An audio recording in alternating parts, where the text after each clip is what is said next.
Genesis 37, 1-36. Joseph is sold into slavery.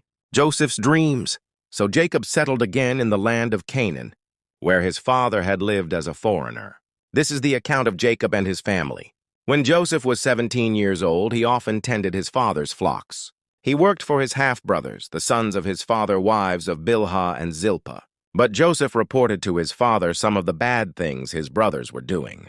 Jacob loved Joseph more than any of his other children because Joseph had been born to him in his old age. So one day Jacob had a special gift made for Joseph, a beautiful robe. But his brothers hated Joseph because their father loved him more than the rest of them.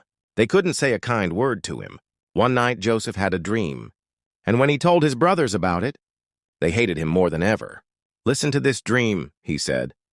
"We were out in the field tying up bundles of grain. Suddenly my bundle stood up, and your bundles all gathered around and bowed low before mine." His brothers responded, "So you think you will be our king, do you? Do you actually think you will reign over us?" And they hated him all the more because of his dreams and the way he talked about them. Soon Joseph had another dream, and again he told his brothers about it. "Listen, I have had another dream," he said. "The sun, moon, and 11 stars bowed low before me." This time he told the dream to his father as well as to his brothers. But his father scolded him. "What kind of dream is that?" he asked. "Will your mother and I and your brothers actually come and bow to the ground before you?" But while his brothers were jealous of Joseph, his father wondered what the dreams meant. Soon after this, Joseph's brothers went to pasture their father's flocks at Shechem. When they had been gone for some time, Jacob said to Joseph, "Your brothers are pasturing the sheep at Shechem. Get ready, and I will send you to them." "I'm ready to go," Joseph replied. "Go and see how your brothers and the flocks are getting along," Jacob said. "Then come back and bring me a report." So Jacob sent him on his way, and Joseph traveled to Shechem from their home in the valley of Hebron. When he arrived there, a man from the area noticed him wandering around the countryside. "What are you looking for?" he asked their sheep.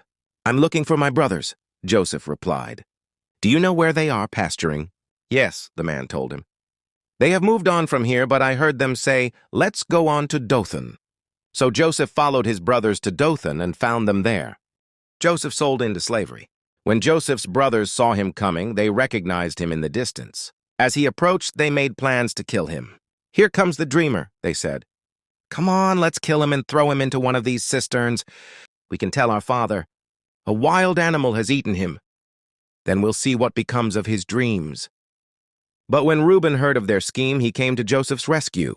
"Let's not kill him," he said. "Why should we shed any blood? Let's just throw him into this empty cistern here in the wilderness. Then he'll die without our laying a hand on him." Reuben was secretly planning to rescue Joseph and return him to his father. So when Joseph arrived, his brothers ripped off the beautiful robe he was wearing.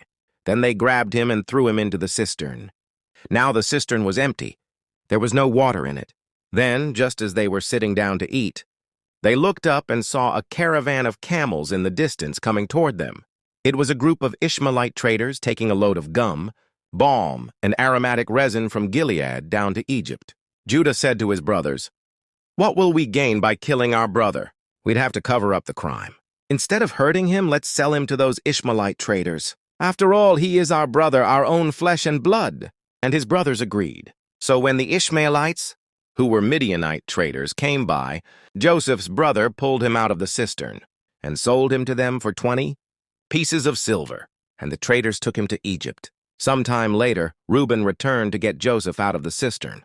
When he discovered that Joseph was missing, he tore his clothes in grief. Then he went back to his brothers and lamented, "The boy is gone. What will I do now?" Then the brothers killed a young goat and dipped Joseph's robe in its blood. They sent the beautiful robe to their father with this message, "Look at what we found. Doesn't this robe belong to your son?" Their father recognized it immediately. "Yes," he said, "it is my son's robe. A wild animal must have eaten him. Joseph has clearly been torn to pieces." Then Jacob tore his clothes and dressed himself in burlap. He mourned deeply for his son for a long time. His family all tried to comfort him, but he refused to be comforted. "I will go to my grave mourning for my son," he would say, and then he would weep. Meanwhile, the Midianite traders arrived in Egypt, where they sold Joseph to Potiphar, an officer of Pharaoh. the king of Egypt. Potiphar was captain of the palace guard.